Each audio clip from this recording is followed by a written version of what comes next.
అందరికీ నమస్కారం. గత క్లాసులో మీకు కెమిస్ట్రీలో కొన్ని ఫండమెంటల్స్ చెప్పాను. What is proton and what is electron and what is neutron, అలాగే నెగిటివ్ ఛార్జ్ ఏంటి, పాజిటివ్ ఛార్జ్, ఇవన్నీ మీకు చెప్పుకుంటూ వచ్చాం. మనం వేళ అటామిక్ స్ట్రక్చర్ గురించి స్టార్ట్ చేద్దాం. అటామిక్ స్ట్రక్చర్ అంటే what is meant by atom? Atom is nothing but combination of three primary particles. Three primary particles అంటే ఏంటంటే ప్రోటాన్, ఎలక్ట్రాన్ అండ్ న్యూట్రాన్. ఇవి మూడు కలవడం వల్ల ఆటమ్ ఫామ్ అవుతుందని చెప్పాం. ఇవంతా ఏంటంటే లేటెస్ట్ వెర్షన్. కానీ స్టార్టింగ్ లో అసలు ఆటమ్ అంటే ఎలా ఉంటుంది ఇవేమీ తెలియని టైంలో చాలా మంది ఆటమ్స్ మీద చాలా చాలా ప్రయోగాలు చేసి చాలా రకాలైన థియరీస్, రూల్స్ ఇవన్నీ ఇచ్చారు. అందులో ఫస్ట్ జేజే థామ్సన్. దీన్ని వాటర్ మెలాన్ మోడల్ అని అంటారు. వాటర్ మెలాన్ మోడల్ అంటే according to J J Thomson atoms are just like water melons. అంటే జేజే థామ్సన్ ఆటమ్స్ ని వాటర్ మెలాన్ తో కంపేర్ చేశారు. మనకి అందరికీ తెలుసు, we know in water melon there are two parts, pulp and seeds. Pulp and seeds.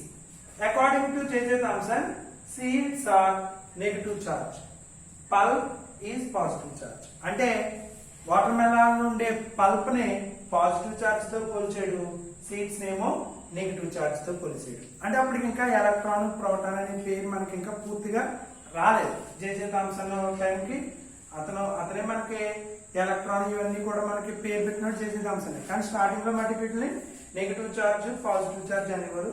తర్వాత దీన్ని ఎలక్ట్రాన్, ప్రోటాన్ అని కూడా మనం చెప్పుకోవచ్చు. అంటే ఎలక్ట్రాన్స్ అనొచ్చు negative charge incepted in positive charge అని ఇతని యొక్క ఉద్దేశం. అది వాటర్ మెలాన్ థియరీ. అది పెద్దగా మనకి సక్సెస్ అవ్వలేకపోయింది ఇది. ఎందుకంటే పాజిటివ్ చార్జ్, నెగిటివ్ చార్జ్ రెండు కలిసి ఉండడం అనే దాని మీద అపోజిషన్ వచ్చి ఈ థియరీ సక్సెస్ అవ్వలేకపోయింది. దీని తర్వాత వచ్చిన థియరీ ఏంటంటే రదర్ఫోర్డ్ థియరీ. దీన్ని ప్లానెటరీ మోడల్ అని అంటాం. ఇది నిజంగా చెప్పుకోవాలంటే అటామిక్ స్ట్రక్చర్ లోనే చాలా నెంబర్ 1 థియరీ. ఇది ఒక experimental theory. Rutherford theory experimental theory. చాలా కష్టపడ్డాడు అన్నమాట అతను. ఇతని ప్రకారం ఏంటంటే ఇందులో కొన్ని పాయింట్స్ చెప్తున్నాను నేను, ఎందుకంటే ఇవి మనకి అవుట్డేటెడ్ అయిపోయింది. మనం ఏం యూజ్ చెప్పుకోవాలి కాబట్టి. రదర్ఫోర్డ్ లో ఫస్ట్ ఏంటంటే first point atoms are hollow spheres అని అన్నాడు. Hollow spheres. Atoms are hollow spheres. ఇక్కడ మీకు spheres are two types, hollow spheres and solid spheres. ఇక్కడ ఆటమ్స్ హాలో స్పియర్స్ తో పోల్చాడు. What is meant by hollow? మీకు ఒక ఎగ్జాంపుల్ చెప్తాను. ఫర్ ఎగ్జాంపుల్ క్రికెట్ లో 4 కట్స్ బాల్ ఒకటి ఉంటుంది, అలాగే టెన్నిస్ బాల్ ఒకటి ఉంటుంది.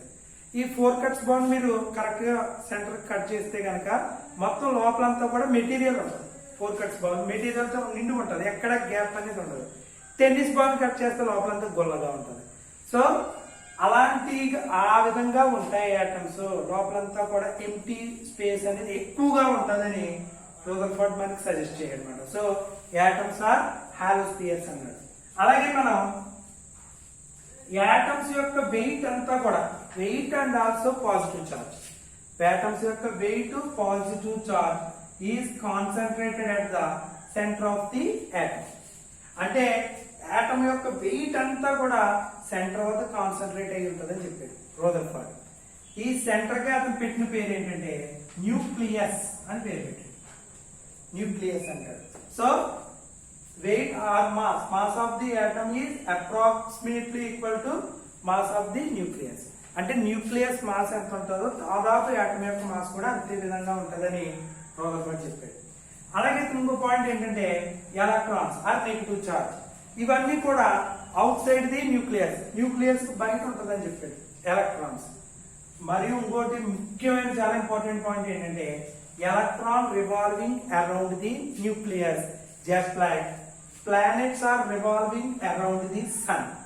అంటే ప్లానెట్స్ అంటే ఎర్త్, సాటర్న్, జూపిటర్ ఇలాంటి ప్లానెట్స్ ఏ విధంగా అయితే సూర్యుడి చుట్టూ, సన్ చుట్టూ తిరుగుతాయో అదే మాదిరి జస్ట్ లైక్ దట్ ఎలక్ట్రాన్స్ కూడా ఈ న్యూక్లియస్ చుట్టూ తిరుగుతాయి. సో ఇతను చెప్పిన మెయిన్ ఇంపార్టెంట్ పాయింట్ ఏంటంటే electrons revolving around the nucleus just like planets are revolving around the sun. So అంచేతే రదర్ఫోర్డ్ యొక్క మోడల్ ఏమన్నారంటే ప్లానెటరీ మోడల్ అని అన్నారు. ఈయన చెప్పిన పాయింట్ ఇది. కానీ ఇది ఎక్కడ ఫెయిల్ అయిందంటే, ఇంకా ఇందులో మీకు సెంట్రిఫ్యూగల్ ఫోర్సెస్, సెంట్రిపెటల్ ఫోర్సెస్ ఇవన్నీ ఎక్స్ప్లెయిన్ చేశాడు. ఇక్కడ ఫెయిల్ అయింది ఏంటంటే కొంత ఎనర్జీ అనేది మనకి ఎమిషన్ అనేది జరుగుతుంది, ఎనర్జీ లాస్ అనేది జరుగుతుంది. హౌ అని ఒక క్వశ్చన్ వచ్చినప్పుడు అతను చెప్పింది ఏంటంటే ఎలక్ట్రాన్ ఈ విధంగా రివాల్వ్ అవ్వడం మూలంగా అది రివాల్వ్ అయ్యి ఎనర్జీ లాస్ అయిపోతుందని చెప్పాడు. అంటే అతను మామూలుగా మనం చూడండి, ఫర్ ఎగ్జాంపుల్ ఎవరైనా ఒక 10 రౌండ్లు ఏమన్నారు అనుకోండి, ఒక 8-9 రౌండ్లు వేసినప్పటికీ ఎనర్జీ లాస్ అయిపోయి పడిపోతాం. అలాగే ఎలక్ట్రాన్ కూడా ఎనర్జీ లాస్ అవుతుంది, ఎనర్జీని లాస్ చేసుకుంటుందని ఊహించాడు. అది ఊహించి అది ఏమవుతుందంటే ఇలా లాస్ అయిపోయి తిరిగి చివరికి వచ్చి సెంటర్ లో పడిపోద్దని, న్యూక్లియస్ వైపుకి వచ్చేస్తుందని చెప్పాడు రదర్ఫోర్డ్.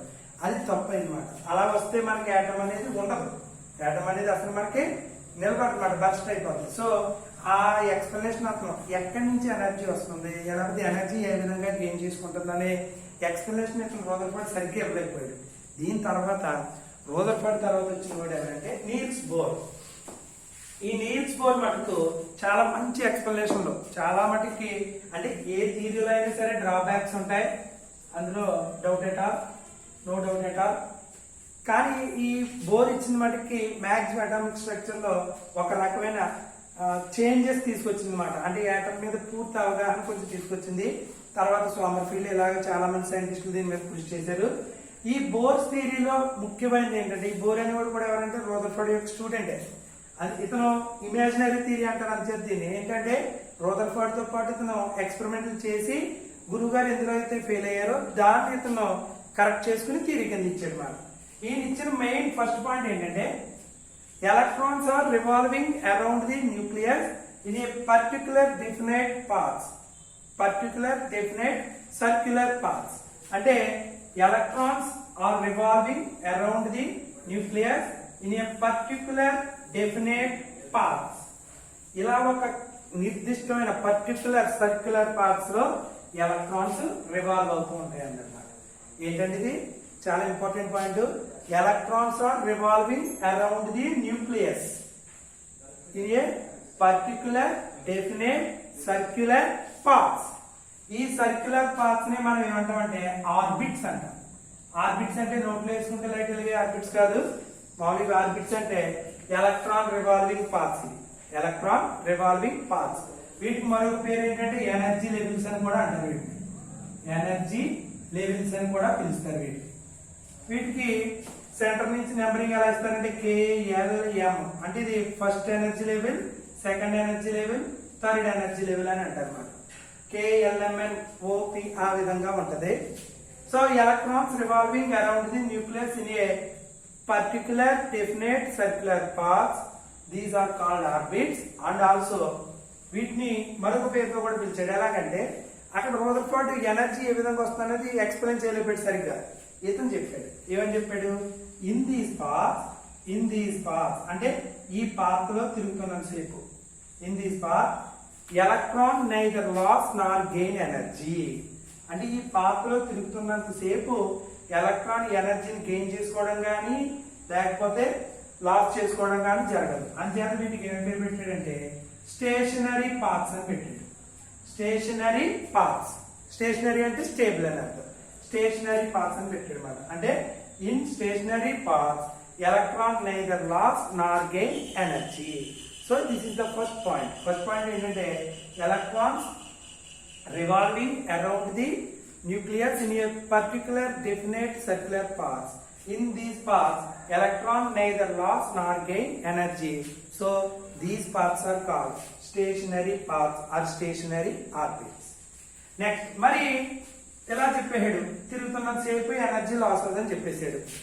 అంటే మనం ఎన్ని రౌండ్లు వేసినా కూడా అదే విధంగా మనం ఎనర్జీ లాస్ అవ్వకుండా తిరుగుతూనే ఉంటాం. మరి ఏ విధంగా ఎనర్జీ వస్తుందన్న దానికి ఇతను మంచి ఎక్స్ప్లెనేషన్ ఇచ్చాడు. ఏంటంటే ఎలక్ట్రాన్ కెన్ జంప్. వీటిని ఎలా సర్క్యులర్ గా కాకుండా ఇలా కూడా చూపిస్తారో, ఈ చివరన ఉన్న దాన్ని గ్రౌండ్ స్టేట్ అంటారు, పైన ఉన్న దాన్ని ఎక్సైటేషన్ స్టేట్ అని అంటారు. Electron can jump one orbit to another orbit, one orbit to another orbit. Electron అనేది ఒక ఆర్బిట్ నుంచి మరొక ఆర్బిట్ కి, ఒక ఆర్బిట్ నుంచి మరొక ఆర్బిట్ కి ట్రాన్స్ఫర్ అవుతుంది, అంటే జంప్ చేస్తుంది అని చెప్పాడు.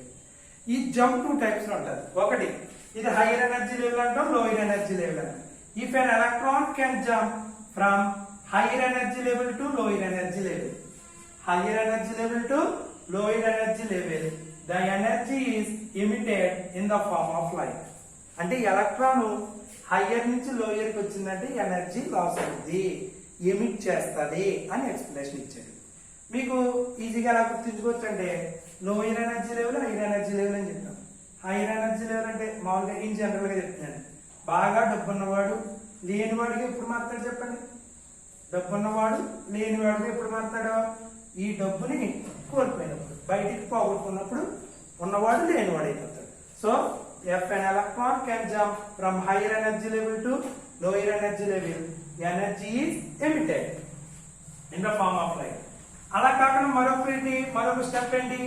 If an electron can jump from lower energy level to higher energy level, lower నుంచి హైయర్కి వెళ్ళింది అనుకోండి, లోయర్ నుంచి హైయర్కి వెళ్తే ఎనర్జీ ఈజ్ అబ్జార్బ్. అంటే లోయర్ లో ఎనర్జీని అబ్జార్బ్ చేసుకుని హైయర్కి వెళ్తాడు. లేనివాడు డబ్బుని సంపాదించి ఉన్నవాడు అవుతాడు, ఉన్నవాడు డబ్బుని పోగొట్టుకుని లేనివాడు అయ్యాడు, లేనివాడు డబ్బుని సంపాదించుకుని ఉన్నవాడు అయ్యాడు అన్నమాట. సో హైయర్ నుంచి లోయర్కి వస్తే ఎమిషన్ జరుగుతుంది, లోయర్ నుంచి హైయర్కి వెళ్తే అబ్జార్ప్షన్ జరుగుతుంది అని మంచి ఎక్స్ప్లెనేషన్ బోర్ ఇచ్చాడు అనమాట. ఇంకా నెక్స్ట్ పాయింట్ ఏంటంటే, ఇతను చెప్పింది మరొక పాయింట్ ఏంటంటే, మనకి యాంగులర్ మూమెంటం అని ఒకటి ఉంటుంది. యాంగులర్ మూమెంటం అంటే m v, mass and volume, mass and velocity momentum. దీనికి మనం రేడియస్ యాడ్ చేసాం అనుకోండి, యాంగులర్ మూమెంటం అని అంటారు. MVR, mass velocity radius. ఇది ఏమవుతుందంటే దీనికి ఫార్ములా NH/2π అని అంటారు. NH/2π, MVR equal to NH/2π. అంటే angular momentum of an electron is, దీనికి ఈక్వల్ అవుతుంది, దాన్ని క్వాంటిటైజ్డ్ అని అంటారు. So angular momentum of an electron is quantized, angular momentum of an electron is quantized according to Bohr. ఇక్కడ మీకు mass, velocity, radius or size అంటాం. n అంటే 1 2 3 up to so ఉంటుంది. ఇక్కడ h గురించి ఒకటి తెలుసుకోవాలి. h ని ఏమంటే ప్లాంక్స్ కాన్స్టెంట్ అని అంటాం.